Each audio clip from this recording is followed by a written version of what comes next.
Welcome with a new chapter. Chapter का name है, अब देख लो जी, कॉपी पे साथ साथ स्टार्ट कर दो। ठीक है, एक आप लोगों ने सबसे पहले काम करना है, जितना आपका लास्ट जो चैप्टर हो रखा है इक्वेशन वाला, उसके बाद आपको कम से कम 6-7 पेजेस छोड़ने हैं अभी, क्योंकि हो सकता है उसके ओवर मल्टीपल रिवीजन हम दोबारा करें, तो एक ही जगह पे सारा चैप्टर कवर हो जाएगा। अकाउंटिंग इक्वेशन हमारा चैप्टर खत्म हो गया है, उसके बाद 6-7 पेजेस छोड़ दो। 6-7 कैसे, मतलब टोटल 10-12, डबल के हिसाब से 6-7 हो गए, सिंगल सिंगल के हिसाब से 10 या 11 पेजेस। सर इतने क्यों? क्योंकि आने वाले टाइम में दोबारा रिवीजन करवाऊंगा। हाँ जी, क्या कह रहे हो? बस समझ गए मेरी बात आप लोग? 5 डबल पेज या सिंगल सिंगल के हिसाब से 10-11 पेजेस छोड़ देना। कल को कोई और होमवर्क दूंगा, एक्स्ट्रा क्वेश्चन दूंगा, तो वहीं पे कर लेंगे। अब चैप्टर का नेम लिखो, चैप्टर नंबर 7,9। सर ये क्या मतलब है? बुक के हिसाब से चैप्टर नंबर 7 और 9, चैप्टर नंबर 7 है double entry system, chapter number 9 है जर्नल।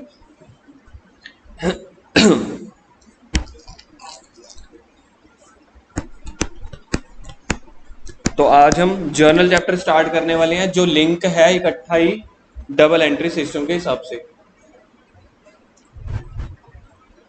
चैप्टर नंबर 7 है double entry system, chapter number 9 है जर्नल। सर इकट्ठा क्यों लिखवा रहे हो? क्योंकि ये दोनों चैप्टर आपस में कनेक्टेड हैं। अगर मैं इसको एक ही चैप्टर बोलूँ ना तो भी कोई गलत नहीं है। बुक के हिसाब से अलग अलग चैप्टर हैं, इसलिए मैंने आपको अलग अलग भी लिखवा दिया। अदरवाइज कॉन्सेप्ट के अकॉर्डिंग ये दोनों चैप्टर इकट्ठे हैं, इवन चैप्टर नंबर 10 भी। लेकिन अभी के लिए मैं चैप्टर नंबर 7 और 9 पे पहुंच गया हूँ। डबल एंट्री सिस्टम और जर्नल होता क्या है, अब पहले सुन लो फिर मैं आपको लिखवाऊंगा। सबसे पहले हमने इसको लिखना है थर्ड कसम। 2 कसमें हमने खाई हुई थी, याद है? पहली कसम थी सेपरेट लीगल एंटिटी कॉन्सेप्ट, दूसरी था एक्रूवल बेसिस। ये मेरी तीसरी कसम है, इसको लिखो थर्ड कसम। बस टोटल 3 ही कस्में हैं अकाउंट्स की, ये तीनों कस्में आपने याद रखनी है।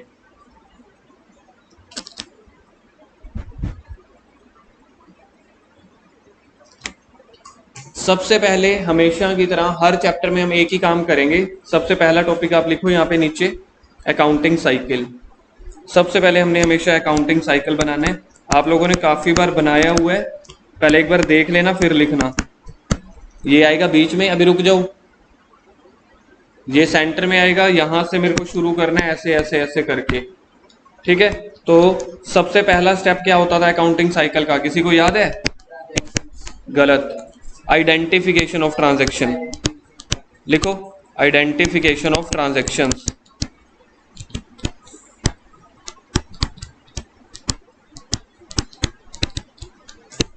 सेकंड स्टेप मेरा याद है क्या होता था?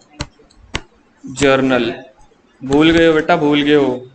2 छुट्टियां क्या कर दी आप लोग, तो यादाश्त भूल के बैठ गए।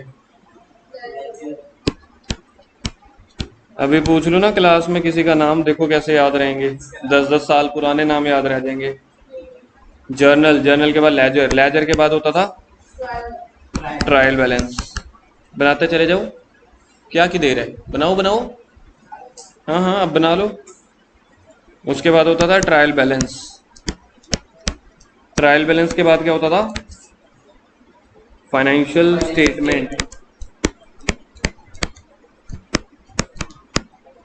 फाइनेंशियल स्टेटमेंट के 2 पार्ट होते थे, TPL account and balance sheet. 2 part होते हैं, TPL account and balance sheet. Financial statement के बाद होता था कम्युनिकेशन।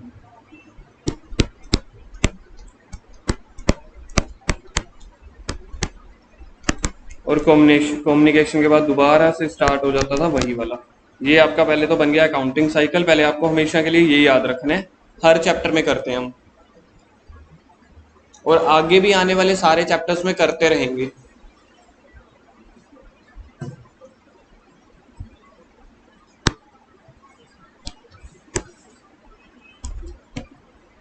थोड़ा सा फास्ट करो, स्पीड बढ़ाओ।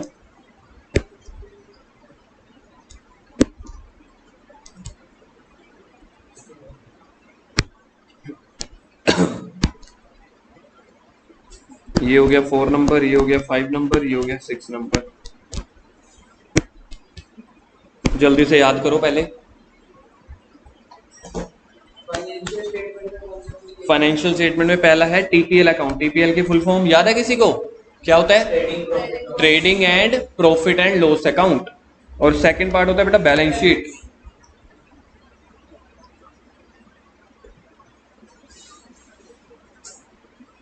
आइडेंटिफिकेशन ऑफ ट्रांजैक्शन का मतलब होता है पहले तो ट्रांजैक्शन को आइडेंटिफाई करो कि वो इनकम है, एक्सपेंस है, एसेट्स है, लायबिलिटी है।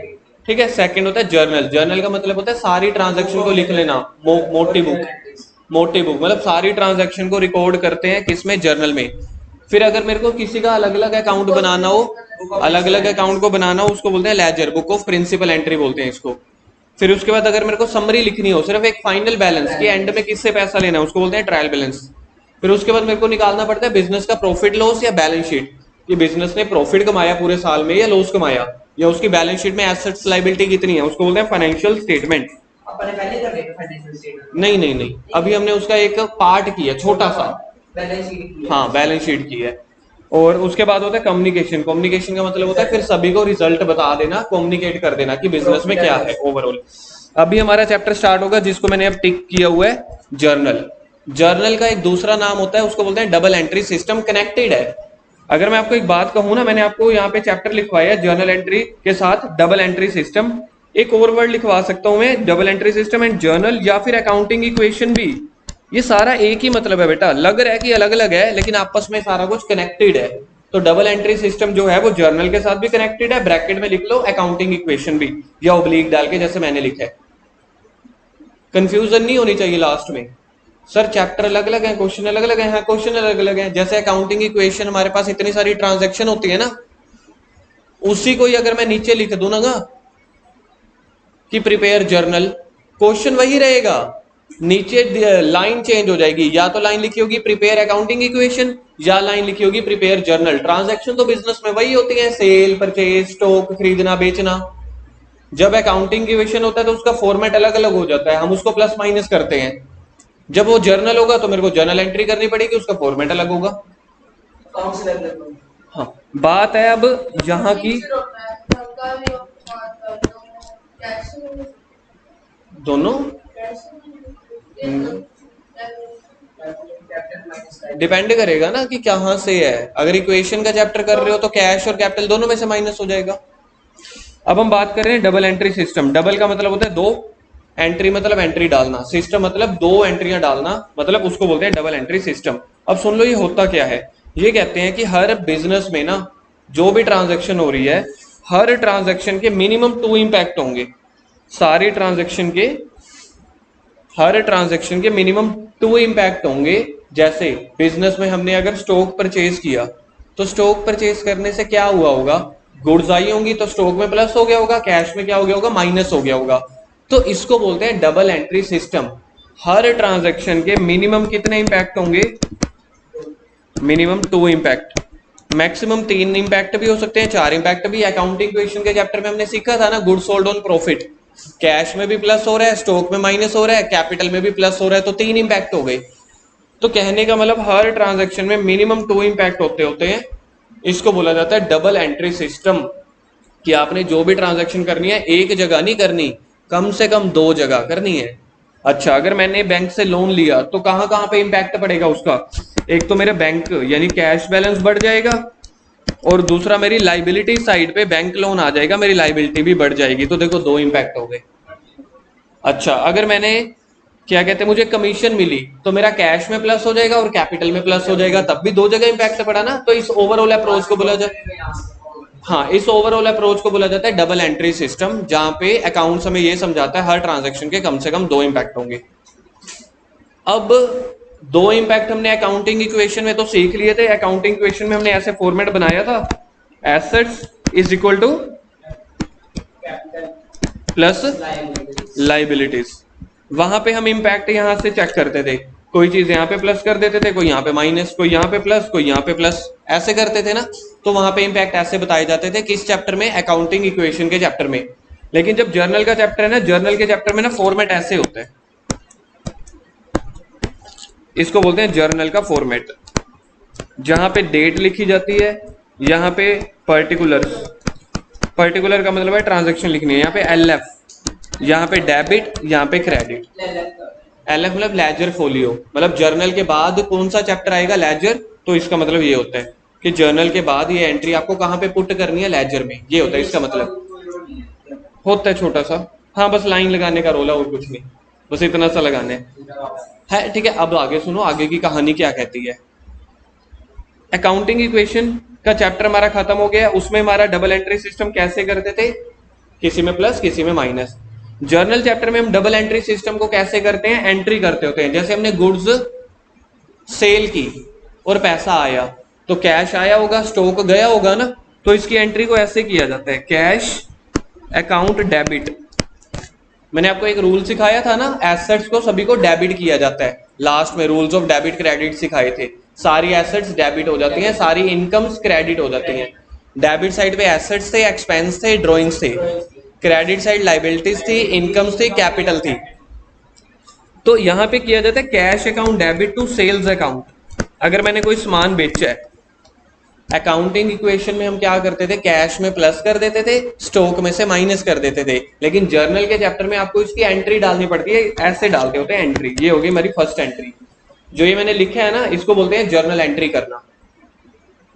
ठीक है, जर्नल एंट्री के कुछ रूल्स होते हैं, वो रूल्स अभी मैं सिखाऊंगा। ये एग्जांपल मैंने दे दी ताकि जब मैं अभी आपको रूल सिखाऊंगा ना, तो तब आपको पता होना चाहिए कि अच्छा जर्नल का फॉर्मेट ऐसे होता है। फॉर एग्जाम्पल 100 रुपए का मैंने सामान बेचा। सेल करना क्या होता है बेटा, मेरी सेल करना मेरी इनकम होती है, और इनकम हमेशा क्रेडिट होती है। डेबिट कैसे लिखा जाता है, ऊपर वाली लाइन में डेबिट लिखा जाता है, देखो कैश, एक सेकेंड, कैश अकाउंट, अकाउंट मतलब A/C शॉर्ट फॉर्म, डेबिट मतलब DR। ऊपर वाली लाइन को डेबिट बोला जाता है जर्नल एंट्री में, नीचे वाली लाइन को क्रेडिट बोला जाता है। और नीचे वाली लाइन देखो, कैश के नीचे से नहीं शुरू करी, ये देखो मैंने थोड़ी स्पेस दिया, उसके सेंटर में से स्टार्ट करते हैं। सर ऐसा क्यों, अकाउंट वालों से पूछो, उन्होंने प्रेजेंटेशन के लिए थोड़ा से रूल बनाए हैं, बस प्रेजेंटेशन पर्पस है, टेक्निकल कोई नहीं। और क्रेडिट हमेशा 2 से शुरू होता है। सर ये क्यों, बस ताकि जहां पे 2 लिखा आ रहा है उसका मतलब होता है वो आप क्रेडिट वाली चीजें लिख रहे हो। सर ऊपर डेबिट वाली चीजें में कुछ नहीं लिखते, नहीं, कैश अकाउंट बस यहाँ पे लिख देते हैं डेबिट, और जो जो क्रेडिट लिखना हो उसको नीचे वाली लाइन में सेंटर से स्टार्ट किया जाता है। देखो यहां से अमाउंट हमेशा जो डेबिट में आएगी बेटा वही क्रेडिट में आएगी। तो ये हो गया डेबिट, ये हो गया क्रेडिट। तो ये देखो मैंने यहाँ पे इस साइड पे नहीं लिखा, यहाँ पे 100 रुपए, इस साइड पे नहीं लिखा। डेबिट वाला कॉलम पहला है, क्रेडिट वाला कॉलम दूसरा है, और डेबिट और क्रेडिट आपस में दोनों जगह 100 लिखने। इसको बोलते हैं जर्नल एंट्री करना। जिसको समझ में आ गया ठीक है, 50% समझ में आ गया तो भी ठीक है, क्योंकि अभी मैंने आपको जर्नल एंट्री नहीं सिखाई, ये तो एक आपको तुक्का एग्जाम्पल दी ताकि आपके आंखों के सामने आ जाए। तो जर्नल का फॉर्मेट ये होता है। जिसको 50% भी समझ आ गया कोई इश्यू नहीं है, क्योंकि अभी मैं सिखाऊंगा अच्छे से। ये चीज समझ में आ गई। अब जर्नल के कुछ रूल्स होते हैं कि किस किस एंट्री को डेबिट करना है, किस किस एंट्री को क्रेडिट करना है। मैंने अकाउंटिंग इक्वेशन चैप्टर में आपको रूल सिखाए थे डेबिट और क्रेडिट के। डेबिट किया जाता था सभी एसेट्स को, क्रेडिट किया जाता था सारी लाइबिलिटीज को। डेबिट किया जाता था सारे एक्सपेंसेस को, क्रेडिट किया जाता था सारी इनकम्स को। यहाँ पे डेबिट किया जाता था ड्रॉइंग्स को, यहाँ पे कैपिटल को। एक तो ये रूल्स होते हैं, उसके अलावा एक रूल और होता है, एक रूल और होता है जो पर्सन्स होते हैं। पर्सन्स को भी डेबिट या क्रेडिट किया जाता है, जैसे कि डेटर और क्रेडिटर। ठीक है, तो डेटर और क्रेडिटर को भी डेबिट और क्रेडिट किया जाता है, उसके लिए रूल होता है पर्सनल रूल, वो भी सिखाऊंगा। अभी पहले मेरा कॉन्सेप्ट है बुक के हिसाब से चैप्टर नंबर 7 जो बात करता है डबल एंट्री सिस्टम की, चैप्टर नंबर 9 बात करता है जर्नल की। तो मैं दोनों को मिक्स लेके चल रहा हूं। लेकिन अब मैं क्या करूंगा, पहले चैप्टर नंबर 7 का जो छोटा मोटा पोर्शन है पहले वो खत्म करा रहा हूं, फिर उसके बाद जर्नल का पोर्शन शुरू हो जाएगा। अल्टीमेटली ये दोनों एक ही चैप्टर की बात करते हैं। जो चैप्टर नंबर 9 में, चैप्टर नंबर 9 है जर्नल का, चैप्टर नंबर 9 जो जर्नल का है ना, इसमें जो रूल्स लगते हैं वो चैप्टर नंबर 7 में ही गिवन है। तो मुझे बताओ चैप्टर नंबर 9 के रूल अगर चैप्टर नंबर 7 में कवर्ड है, तो इसको मैं फिर इकट्ठा चैप्टर ही बोल सकता हूँ। क्या आपको एक बेस समझ में आ गया कि हाँ चैप्टर नंबर 7 क्या बात करता है, चैप्टर नंबर 9 क्या बात करता है। चैप्टर नंबर 7 हमारी बात करता होता है डबल एंट्री सिस्टम की, और चैप्टर नंबर 9 हमारी बात करता है जर्नल की। जर्नल के जो रूल्स होंगे वो चैप्टर नंबर 7 में आपकी बुक में गिवन है। इसलिए मैं इन दोनों चैप्टर को अलग अलग ना पढ़ा के इकट्ठा पढ़ा देता हूँ, हमारा टाइम भी बच जाता है, 2 बार भी ना पढ़ाना पड़े, एक ही बार में टाइम बच गया। चलो अब शुरू करो, लिखो पहला meaning and introduction. Accounting cycle के नीचे फर्स्ट हेडिंग, बड़ी बड़ी हेडिंग डालना यार, थोड़ी कैपिटल लेटर में, meaning and introduction.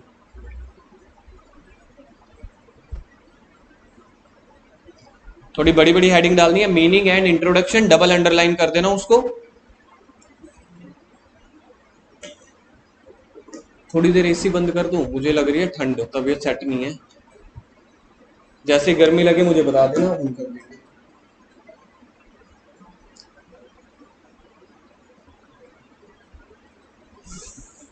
Point number 1, double entry system means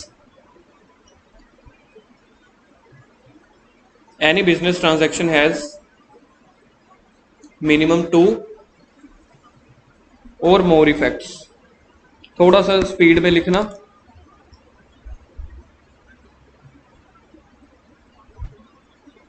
ये मीनिंग एंड इंट्रोडक्शन का पॉइंट नंबर 1 स्टार्ट हो गया। Double entry system means any business transaction has minimum 2 और मोर इफेक्ट्स। इफेक्ट्स यानी कि impact.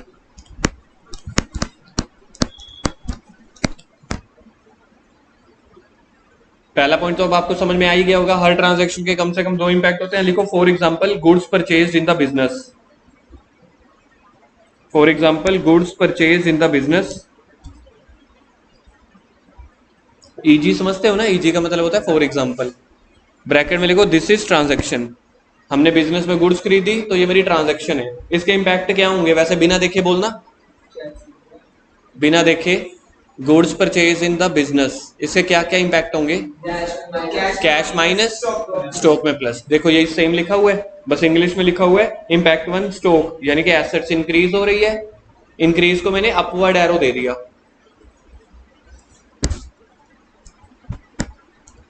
Stock increased, cash decreased.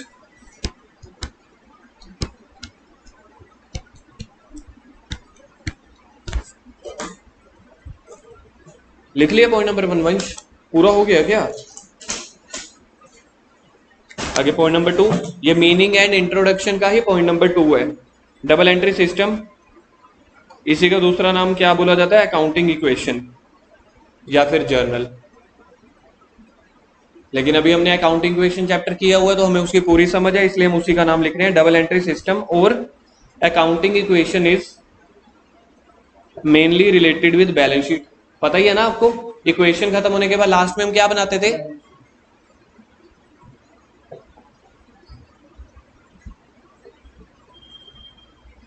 Double entry system और accounting equation is mainly related with balance sheet. Under balance sheet point number 3, under balance sheet assets and liabilities are recorded in different column। ये भी already आपने किया हुआ है। Under balance sheet assets and liabilities are recorded in different columns।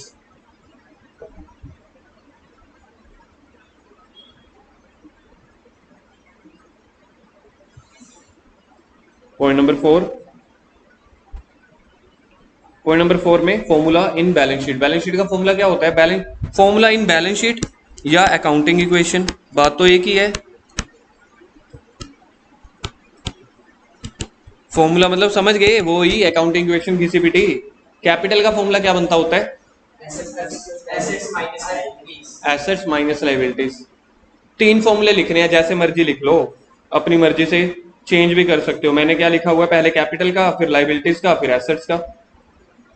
आपको पता है ये फॉर्मूले नहीं है 3, एक ही इक्वेशन है, उसको उल्टा पुल्टा कर दिया बस।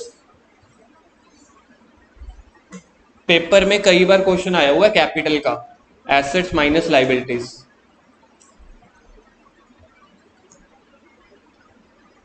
ट्राई करो वैसे बिना देखे ही लिखो फॉर्मूला ना, ये तीनों।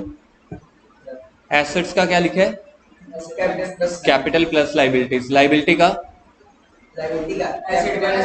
एसेट्स माइनस कैपिटल, और कैपिटल का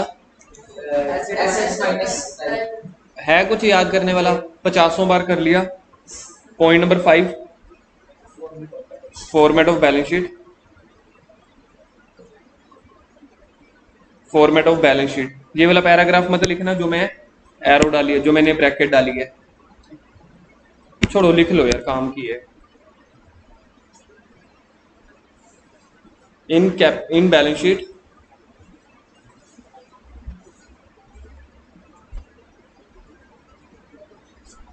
एक्चुअली ना, ये वाला पेपर में क्वेश्चन आया था एक दिन, ये वाला पर्टिकुलर डेट वाला। जल्दी से इसको लिखो।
लिख लिया? ये फॉर्मेट बना लो जल्दी से। फॉर्मेट में आप लोगों को पता ही है, ये वाली आइटम्स आती हैं। कोई भी अपनी मर्जी से 3-3, 4-4 आइटम्स लिख लो जल्दी से। फॉर्मेट ऑफ बैलेंस शीट, इधर क्या आती हैं? कैपिटल और लाइबिलिटीज आती हैं, दूसरी साइड एसेट्स। बनाओ जल्दी। कैश लिखा होगा कहीं नीचे, ये बैंक बैलेंस लिख लिया है। हाँ, कैश भी आ सकता है, ये लो, बहुत अच्छी बात है, याद करवा दिया। मतलब कोई भी 3-3, 4-4 आइटम्स लिख लो बस। अब इतनी बार अब हमने बैलेंस शीट बना दी है ना? ये तो मैंने तो सारी लिखी हुई है ज्यादातर आइटम्स, आप कोई 3-4 लिख लो, क्योंकि अभी वैसे मेरे को काम नहीं आनी बैलेंस शीट इस चैप्टर में। याद रखना, इस चैप्टर में बैलेंस शीट नहीं आएगी, लेकिन हमें पता होना चाहिए कि बैलेंस शीट की आइटम्स क्या होती हैं।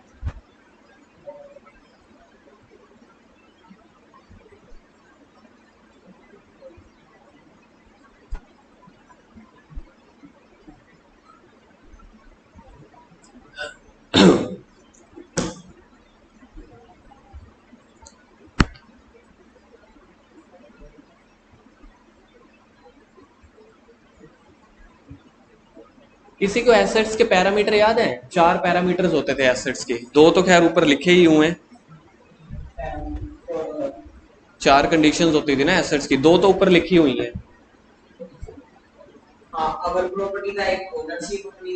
ओवर प्रॉपर्टी और ओनरशिप, 2 तो ये हो गई। तीसरा चौथा बताओ ना। वंश सोच भाई, तीसरा और चौथा 2 तो लिखे हुए। बहुत बढ़िया, जो हमारी यूज करने के लिए होती है, सेल करने के लिए नहीं। चौथा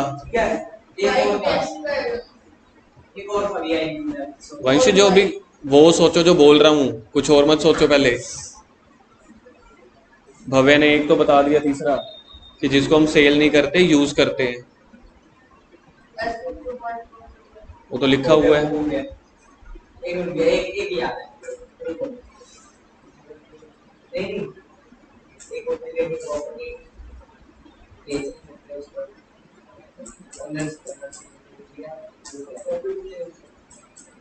और एक होता था जो हमें इनकम जनरेट करने में हेल्पफुल हो।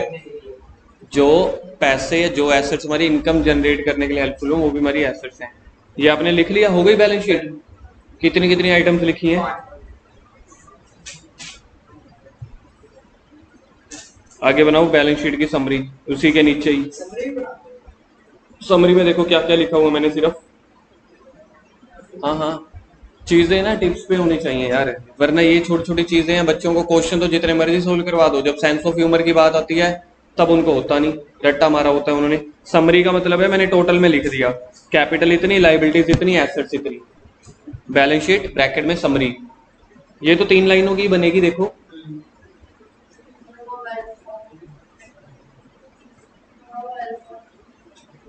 कौन सा वायरस?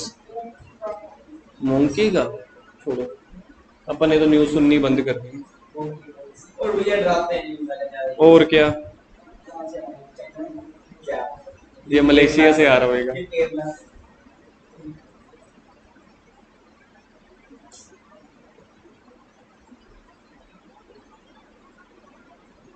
बन गई? आगे लिखो पॉइंट नंबर 6। देखो पॉइंट नंबर 5 हो गए थे आपके, देखना पीछे। आगे पॉइंट नंबर 6 लिखो, total of balance sheet is always always. Sir आपने 2 बार लिखा है? नहीं, जान के लिखा है, तो आपको भी 2 बार लिखना है। बैलेंस शीट का टोटल हमेशा बराबर नहीं होता, ये देखो आपके स्क्रीन के ऊपर ये है, 400 और 400 दोनों बराबर है। हाँ 3 बार लिखा हुआ है, बहुत बढ़िया, फिर तो आप भी 3 बार लिखो, 1 2 3। जिस दिन आपका बैलेंस शीट का टोटल बराबर नहीं आया, मतलब समझ लेना ओ आलसी लोगों, ये पूरा लिखो तभी याद रहेगा। सेम को कैपिटल लेटर में लिखो, अंडरलाइन करो, ठीक है। अब इसके बाद जल्दी से बुक ओपन करो, कुछ हम बुक में से रीडिंग लेने वाले हैं।